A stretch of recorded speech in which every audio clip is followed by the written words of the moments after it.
গল্পের নায়ক Jeon Jungkook আর গল্পের নায়িকা হচ্ছে কিম তায়াং। জিওন জাংকুক আর কিম তায়াং দুইজনই কাজিন।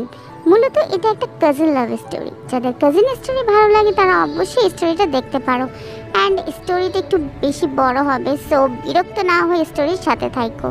7 বছর পর বাড়ি ফিরছে জিওন বংশের বড় ছেলে জিওন জাংকুক। বাড়ি ফিরছে বললে ভুল হবে, বিদেশ থেকে দেশে ফিরছে জাংকুক। এই 7 বছরে জিওন বাড়িতে ঘটে গেছে অনেক ঘটনা, যার সাথে সশরীরে যুক্ত নেই জাংকুক। তবে কোনো না কোনো ঘটনার সাথে তার নাম কিন্তু জড়িত আছে। জাংকুক তার বাবা মায়ের একমাত্র ছেলে, আর তার মেজ চাচা মানে মিনহোর একটাই ছেলে একটাই মেয়ে। ছেলের নাম হচ্ছে মিনইয়ঙ্গি সুগা আর মেয়ের নাম হচ্ছে কিম তায়াং। আর ছোট চাচা বোগামের এক ছেলে রোজ আর একটা মেয়ে ইয়নজুন। এখনো তারা এলাকার যৌথ পরিবারগুলোর মধ্যে শ্রেষ্ঠ। বাড়ির সকলের প্রাণ যেন এক সুতোয় বাঁধা। 5 ভাই বোনের মধ্যে জাংকুক সকলের চোখের মণি। জাংকুকের জন্মের পর তার বাবা মা দ্বিতীয় সন্তান নেওয়ার চিন্তা করেননি। এইচএসসি পর্যন্ত সে বাড়িতেই ছিল সবার নয়নের মণি জাংকুক। জাংকুকের চাঞ্চল্যে মেতে থাকতো জীবন বাড়ি। আচমকা যেন পরিবেশটা পাল্টে গিয়েছিল। 18 বছর বয়সে জাংকুকের হঠাৎ করে স্কলারশিপে বিদেশ পড়তে যাওয়া। বাড়ির সকলের সাথে শারীরিকভাবে যেমন দূরত্ব বেড়েছিল, তেমনি দূরত্ব বেড়েছে মানসিকতারও। 7 বছর পূর্বের জাংকুকের সাথে বর্তমান জাংকুকের আকাশ পাতাল পার্থক্য দেখেও চেনার উপায় নেই। 5 ফুট 9 ইঞ্চি লম্বা ছেলেটার গায়ের রং ফর্সা, ক্লিন শেভ, চুলের স্টাইল কোনো নায়কের থেকে কম না। তার ফ্যাশন আর লুকে যে কোনো মেয়ে এক দেখাতেই প্রেমে পড়তে বাধ্য। প্লেনে বসে জাংকুক অবলীলায় ভেবে যাচ্ছে অতীতে ফেলে আসা দিনগুলো। সেই চাঞ্চল্যকর মুহূর্তগুলো এখন শুধুই স্মৃতির পাতায়। মাকে রেখে এসেছিল সেই যৌবনের প্রথম দিকে, যখন তার বয়স ছিল সবে মাত্র 18। সেই সময় তার মায়ে ছিল তার একমাত্র বন্ধু। আজ সে 24 বছরের যুবক। এতগুলো বছরের একটা দিনও বাদ যায়নি যে মায়ের সাথে জাংকুক ফোনে কথা বলে নাই। বাড়ির সকলের সাথে মোটামুটি কথা বলার চেষ্টা করেছে। ছোটবেলার স্মৃতিগুলো ভাবতে ভাবতে নিজের দেশে পৌঁছে গিয়েছে জাংকুক। এয়ারপোর্টে জাংকুকের বাবা কিম নামজুন আর সুগা দাঁড়িয়ে আছে।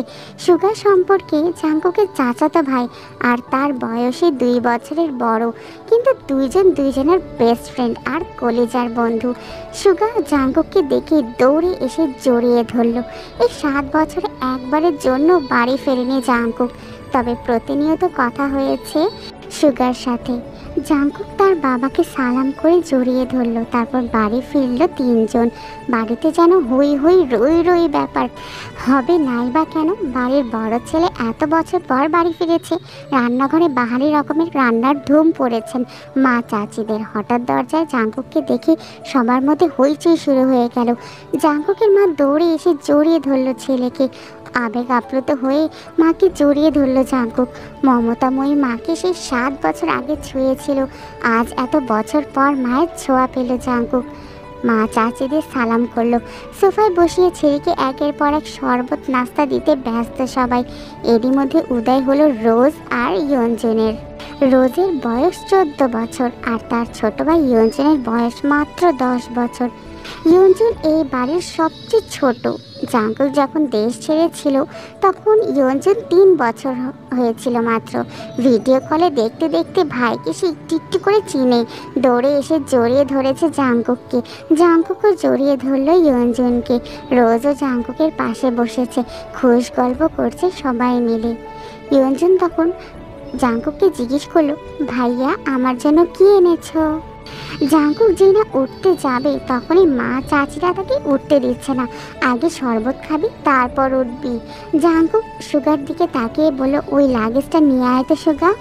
সুগা একটা লাগেজ টান দিতে যাবে তখনই জাংকুক আচমকা বসা থেকে দাঁড়িয়ে বলল, ওইটা ছবি না, অন্যটা নে। সুগা সহ বাড়ির সকলেই যেন অবাক হয়ে গেল। জাংকুক আবার ঠান্ডা মাথায় বলল, পাশের লাগেজটা নিয়ে আয়। সুগাও তার কথা মতো লাগেজ নিয়ে আসলো।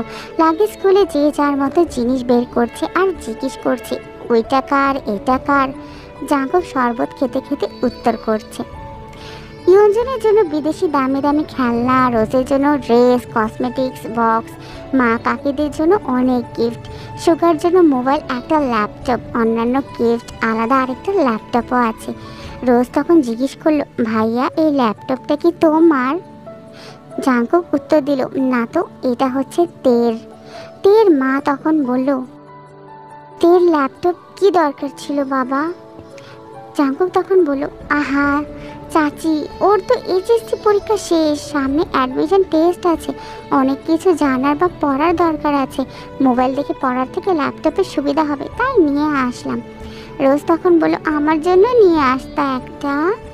জাঙ্কুক অবলীলায় হেসে উত্তর দিল, তোর যখন 18 বছর বয়স হবে তোকেও কিনে দিব, চিন্তা করিস না। রোজ খুশিতে গদগদ হয়ে বলল, ধন্যবাদ ভাইয়া। বাড়ির হইচই শুনে ঘর থেকে বের হলেন ছোট চাচা পার্ক বোগাম। জাঙ্কুক তার চাচাকে দেখে সালাম করতে যায়, তখনই বোগাম বাধা দিয়ে জড়িয়ে ধরেন তার ভাতিজাকে। বোগাম বাড়ির সকলের একদিকে এক পলক তাকিয়ে নরম স্বরে বলল, এতদিনে এই বাড়িটা পরিপূর্ণ হলো। বোগামের জন্য আনা উপহার জাঙ্কুক নিজের হাতেই দিল, বাকিদের জিনিসগুলো একটা একটা করে দিল জাঙ্কুক। মেজো চাচ্চু মানে মিনহো বাসায় নেই, তাই ওনার জন্য আনা গিফট যত্ন সহকারে রেখে দিল জাঙ্কুক। লাগেজে পড়ে আছে একটা বক্স, যেটা র্যাপিং পেপারে মোড়ানো, আর একটা শপিং ব্যাগ। তখনই ইয়ঞ্জন জিজ্ঞেস করলো, ভাইয়া ওইটা কার? জাঙ্কুক ল্যাপটপের পাশে বক্স আর শপিং ব্যাগটা রেখে উত্তর করলো, এগুলো তেকে দিয়ে দাও, আমি রুমে যাচ্ছি। বোগাম তখন সবার দিকে তাকিয়ে বলল, তে কোথায়? এর মা লিসা তখন উত্তর দিল, ও তো কোচিংয়ে গেছে, এতক্ষণে তো চলে আসার কথা। জাঙ্কুক বাকি দুটা লাগেজ নিয়ে উঠতে যাচ্ছিল, হঠাৎ পেছন ফিরে তার মায়ের দিকে তাকিয়ে প্রশ্ন করলো, আমি কোন রুমে থাকবো মা? ছেলের এমন প্রশ্নের জন্য মা জিন হতভম্ব হয়ে পড়ল, তৎক্ষণাৎ স্বাভাবিক হয়ে উত্তর করলো, কেন, তোর রুম তো আছে, আজ সকালেই পরিষ্কার করা হয়েছে। জাঙ্কুক কোনো কথা না বলে দুই লাগেজ নিয়ে উঠতে গেলেই সুগা এগিয়ে আসলো আর বলল, আমাকে দে, আমি নিয়ে যাচ্ছি। জাঙ্কুক একটা লাগেজ সুগার হাতে এগিয়ে দিল, নিজে আরেকটা লাগেজ সযত্নে নিয়ে সিঁড়ি দিয়ে উঠতে লাগলো। ততক্ষণে দরজায় এসে উপস্থিত হয় এই বাড়ির বড় মেয়ে আর গল্পের নায়িকা কিম তায়াং। রোজ তেকে দেখে দৌড়ে এসে বলল, আপু আপু জানো, জাঙ্কুক ভাইয়া এসেছে। তে সিঁড়ির দিকে তাকালো, লম্বা স্বাস্থ্যবান সুপুরুষ দেখি একজন হাতে লাগেজ নিয়ে সিঁড়ি দিয়ে উঠছে, শুধু পেছনটা দেখা যাচ্ছে। তে ভিতরে ঢুকে সবার হাতে গিফট দেখে এদিক সেদিক তাকালো, ততক্ষণে জাঙ্কুক নিজের রুমে চলে গিয়েছে। তের মা লিসা মেয়ের দিকে এগিয়ে এসে বলল, এনে তোর জন্য গিফট এনেছে। তে তাকিয়ে বলল, কি গিফট মা? সোফায় রাখা ল্যাপটপের দিকে চোখ পড়ে তের, ছুটে যায় ল্যাপটপের কাছে আর বলে, এটা কি আমার? রোজ তখন বলল, হ্যাঁ আপু, এটা তোমার, বক্সটা আর শপিং ব্যাগটাও তোমার। তে ল্যাপটপটা ঘুরিয়ে ফিরিয়ে দেখছে, যেন আকাশ কুসুম কিছু পেয়ে গেছে। তারপর শপিং ব্যাগটা একটু খুলে দেখলো দুইটা ড্রেস। সে ল্যাপটপ আর বক্সগুলো নিয়ে রুমের দিকে চলে গেল। এত বছর পর নিজের রুমটা অবাক নয়নে দেখছে জাঙ্কুক, সেই পরিচিত ঘ্রাণ যেখানে সে নিজের জীবনের 12টা বছর কাটিয়েছিল। যেই রুমটা ছিল তার একান্ত ব্যক্তিগত, আজও তাই আছে। একটা জিনিসও এদিক সেদিক হতে দেননি তার মা, এমনকি রুমে বছরের পর বছর তালা দিয়ে রেখেছেন তিনি। যখনই ছেলের কথা মনে পড়তো, ছেলের রুমে এসে নীরবে কান্না করতেন, যেন কেউ বুঝতে না পারে। জাঙ্কুক রুমে ঢুকে লাগেজ খুলে নিজের পরনের টি শার্ট হাতে নিয়ে শাওয়ার নিতে চলে গেল। শাওয়ার শেষে বের হলো একটা কফি কালার টি শার্ট আর একটা ট্রাউজার পরে, হাতে টাওয়েল নিয়ে মাথার চুল মুছতে মুছতে। খাটে বসে আছে সুগা, লাগেজ নিয়ে এসে রুমেই বসে আছে সে। সুগাকে দেখে জাঙ্কুক তখন জিজ্ঞেস করলো, কি হলো, কিছু বলবি? সুগা মুচকি এসে জিজ্ঞেস করলো, আচ্ছা জাঙ্কুক, ওই লাগেজটা ধরতে দিলি না কেন, কি আছে রে ওটাতে? জাঙ্কুক জয় শক্ত করে উত্তর দিল, ওইটাতে আমার পার্সোনাল কিছু জিনিস আছে। সুগা হাসতে হাসতে উত্তর দিল, সেই পার্সোনাল জিনিসগুলো দেখতে চাচ্ছে আমার অবুঝ মন, কি করব বল তো? স্বভাব সুলভ গম্ভীর কণ্ঠে উত্তর দিল জাঙ্কুক আর বলল, কাউকে দেখানোর জিনিস, আশা করি পার্সোনাল হবে না। সুগা তার ভাইয়ের আপত্তি স্বর শুনে বুঝতে পারলো এই বিষয়ে আর কিছু বলা যাবে না, তাই সে শুধু জিজ্ঞেস করলো, জাঙ্কুক বিকালে কি বের হবি? জাঙ্কুক উপর নিচ মাথা নেড়ে হ্যাঁ সূচক সম্মতি জানালো।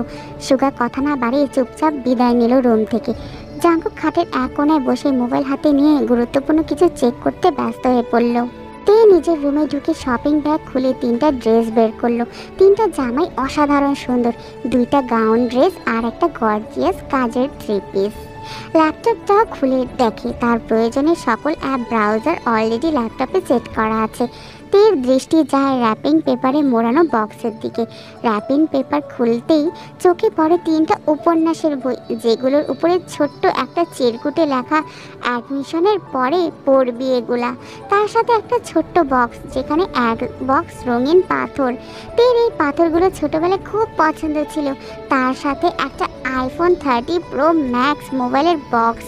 ফোন দেখে তের চক্ষু চড়ক গাছ। অনেকদিন যাবৎ মনের কোণে সুপ্ত বাসনা ছিল তার একটা আইফোন কেনার, কিন্তু কাউকে বলার মতো সাহস হয়নি তার। এগুলো দেখে খুশিতে গদগদ হয়ে পড়েছে তে। ইন্টার সেকেন্ড ইয়ারে পড়াকালীন তের যখন কলেজ, প্রাইভেট, কোচিং সব মিলে ব্যস্ততায় দিন কাটছিল, তখন সুগা তার পুরানো একটা ফোন দিয়েছিল তেকে।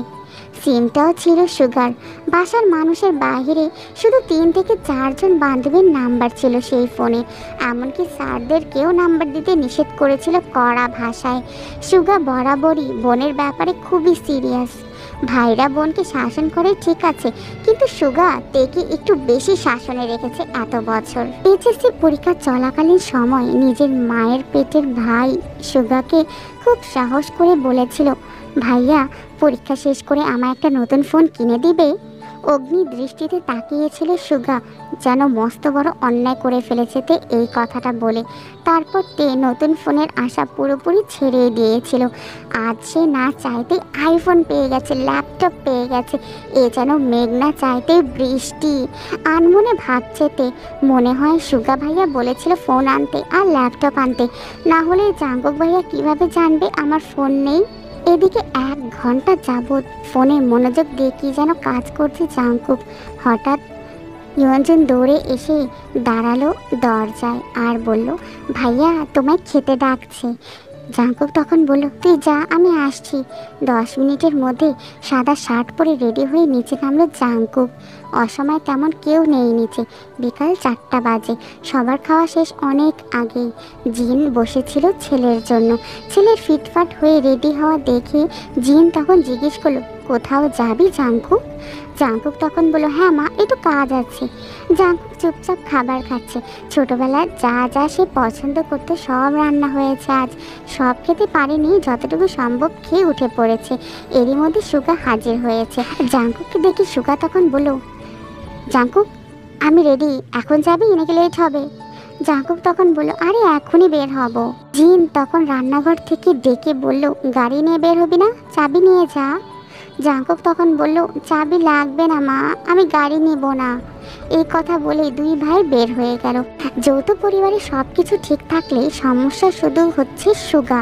সুগা সবসময় থেকে চোখে চোখে রাখে, কি করছে কি না করছে, কখন খাচ্ছে, পড়াশোনা করছে কি না, এসব কিছু দেখায় যেন তার একমাত্র কাজ। কিন্তু রোজ আর ইয়ঞ্জনকে কোনো দিনও একটা ধমকও পর্যন্ত দেয়নি সুগা। এই কেমন দুমুখো ব্যবহার। সুগা যতক্ষণ বাসার বাইরে থাকে তে ততক্ষণ মুক্ত স্বাধীন হয়ে থাকে। সুগার বাসায় না থাকায় 3 ভাই বোন মিলে ছোটাছুটি করছে। তে যা বলছে ছোট 2টা তাই করছে। তে আর জাঙ্কুকের এখনো দেখা হয়নি। তে কোচিং থেকে এসে রুমে যে ঢুকেছিল তার গিফট নিয়ে ব্যস্ততার কারণে সবে মাত্র রুম থেকে নিচে আসলো। অন্যদিকে জাঙ্কুক বাসা থেকে চলে গেছে আরও 2 ঘন্টা আগে। তে, রোজ আর ইয়ঞ্জনের ছোটাছুটি শেষ হয় তার বড় চাচা আরেমের বাসায় প্রবেশ করা দেখে। আরেম বাসায় ঢুকতে ঢুকতেই নিজের স্ত্রী জিনকে জিজ্ঞেস করলো, জিন জাঙ্কুক কোথায়? জিন তখন উত্তর দিল, ও তো সুগাকে নিয়ে বের হলো, বললো কি যেন কাজ আছে। আরেম তখন সোফায় বসতে বসতে তের দিকে তাকিয়ে প্রশ্ন করলো, পড়াশোনার কি অবস্থা মা? তে শান্ত স্বরে উত্তর দিল, আলহামদুলিল্লাহ ভালো চাচা। তবে তবে কি রে? আমার ফিজিক্স আর ম্যাথে একটু সমস্যা আছে, কোচিংয়ের সাথে কুলাতে পারছি না, প্রাইভেটগুলোতে অনেক এগিয়ে গিয়েছে।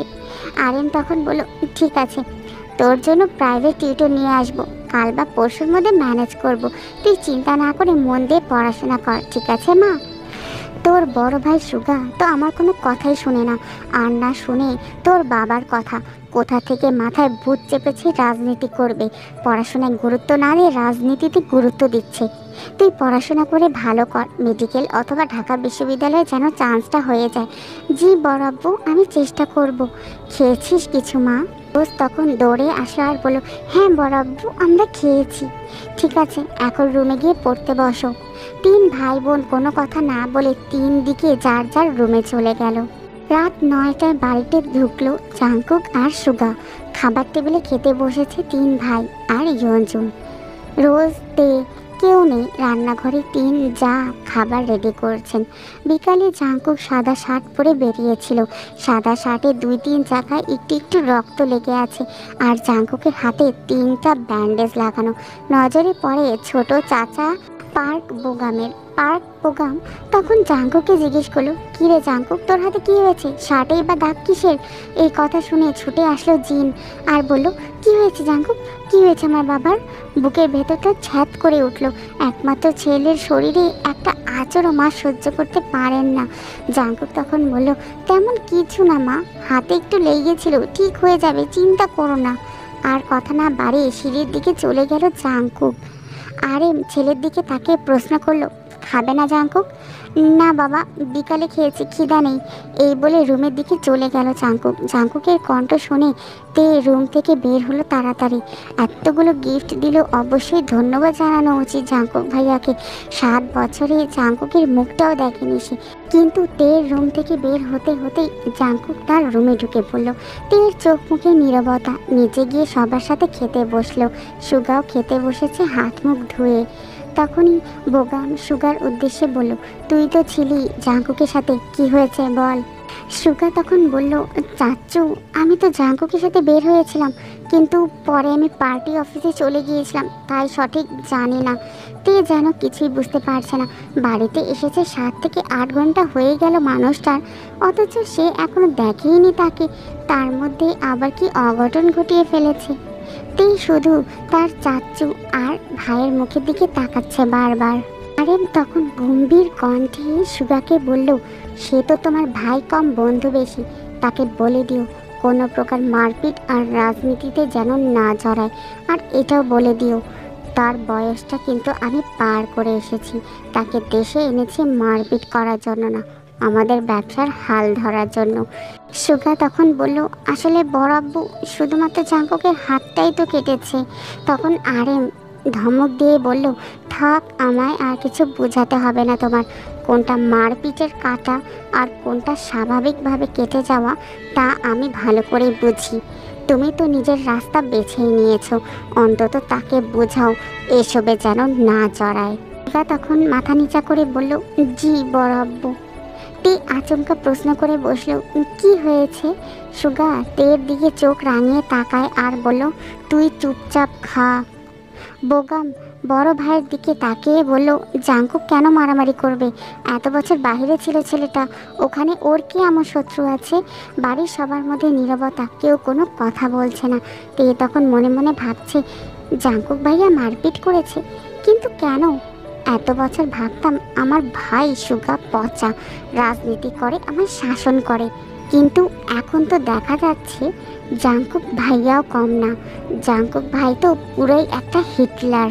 কোনো এক আশঙ্কায় জাংকুকের মাথায় চিনচিন ব্যথা অনুভব হয়। বারান্দায় দাঁড়িয়ে আনমনে কি যেন ভেবে যাচ্ছে জাংকুক। দূরের ওই 4টার দিকে এক দৃষ্টিতেই তাকিয়ে আছে। এক মুহূর্তের জন্য তার চোখের পাতা নড়ছে না। হঠাৎ করে কারো অস্তিত্ব টের পেয়ে জাংকুক নড়ে চড়ে উঠল। দৃষ্টি সরিয়ে নিল চাঁদ থেকে। ঘাড় ঘুরিয়ে দেখলো তার সামনে সুগা দাঁড়িয়ে আছে। জাংকুক তখন আস্তে করে বলল, কিছু হয়েছে সুগা? সরল মনে বলল, বড় আব্বু বুঝতে পেরে গেছে তুই মারপিট করেছিস, তাই তোকে সাবধান করতে বলেছে যেন মারপিট আর রাজনীতিতে তুই না জড়াস। আর কিছু বলেছে? ঠিক আছে, বুঝতে পেরেছি, আর কিছু বলবি? জাঙ্কুক, মাথা ঠান্ডা কর, বাদ দে প্লিজ। আমি তোকে শুধু জানিয়েছিলাম বিষয়টা। তুই যে এভাবে দেখে চলে আসবি আর এভাবে ঝামেলা করবি এটা আমি ভাবতে পারিনি। বুঝতে পারলে আমি আগে ব্যাপারটা সলভ করে ফেলতাম। তুই আমায় বাদ দিতে বলছিস ব্যাপারটা, বাহ ভালোই তো। আমি ওইভাবে কিছু বলিনি। তুই আজকে যা করেছিস এরপর আশা করি আর কোনো ঝামেলা হবে না। তাই বলছিলাম কি ভাই, এসব চিন্তা বাদ দিয়ে একটু রেস্ট নে। অনেকটা জার্নি করেছিস তুই। আচ্ছা তুই এখন যা। এরপর থেকে আমার ব্যাপারে তোকে যেন কেউ কিছু না বলে, এটা সবাইকে বলে দিস। এত বছর বাইরে ছিলাম, এখন তো আমি বাড়িতেই আছি। যার যা বলার তা যেন আমায় বলে সরাসরি। আর আগামীকাল 12টার আগে কেউ যেন আমাকে ডাকতে না আসে। আচ্ছা আসছি আমি। এতক্ষণে মেঘে ঢেকে গেছে চাঁদ। অসীম দূরত্বে তাকে কি যেন ভাবছে জাঙ্কুক। তারপর রুমে ঢুকে দরজা আটকে ব্যাগ থেকে একটা সিগারেট বের করলো। বারান্দায় বসে সিগারেট জ্বালিয়ে ঠোঁটে ধরলো। সিগারেট খাচ্ছে আর মনে মনে ভাবছে এই বাসায় তো আরেকজনের থাকার কথা। তে সে কোথায়? আসার পর থেকে তাকে একটা বারও দেখলাম না। সে আমার সামনে আসলো না পর্যন্ত। মেয়েটা আসলে কোথায় গেল? মেয়েটা কি বাসা থেকে পালিয়েছে নাকি? বাসা থেকে পালালে তো আমাকে সুগা অন্তত বলতো, কিন্তু আসার পর তো একবারও তাকে দেখলাম না। তার খোঁজ সকালে লাগাতে হবে। সিগারেট খাওয়াটা জাঙ্কুকের নিত্যদিনের অভ্যাস না। যখন সে খুব রাগান্বিত বা চিন্তিত থাকে বা যখন নিজেকে কন্ট্রোল করার সব শক্তি হারিয়ে ফেলে, তখন সিগারেটের ধোঁয়ার মধ্যে নিজের কষ্ট, রাগ, চিন্তা আর অভিমানগুলোকে উড়িয়ে দেয়।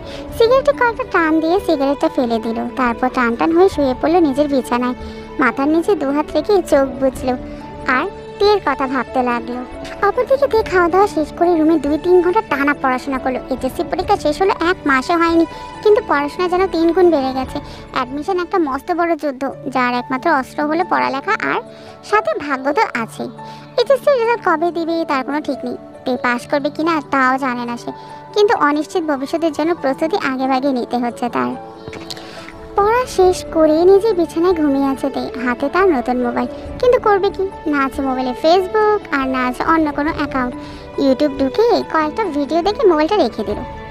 ঘুমিয়ে ঘুমিয়ে ভাবতে লাগলো জাঙ্কুকের কথা। জাঙ্কুক ভাইয়া আমাকে এতগুলো গিফট দিল, ওনাকে তো একটা ধন্যবাদ জানানো উচিত।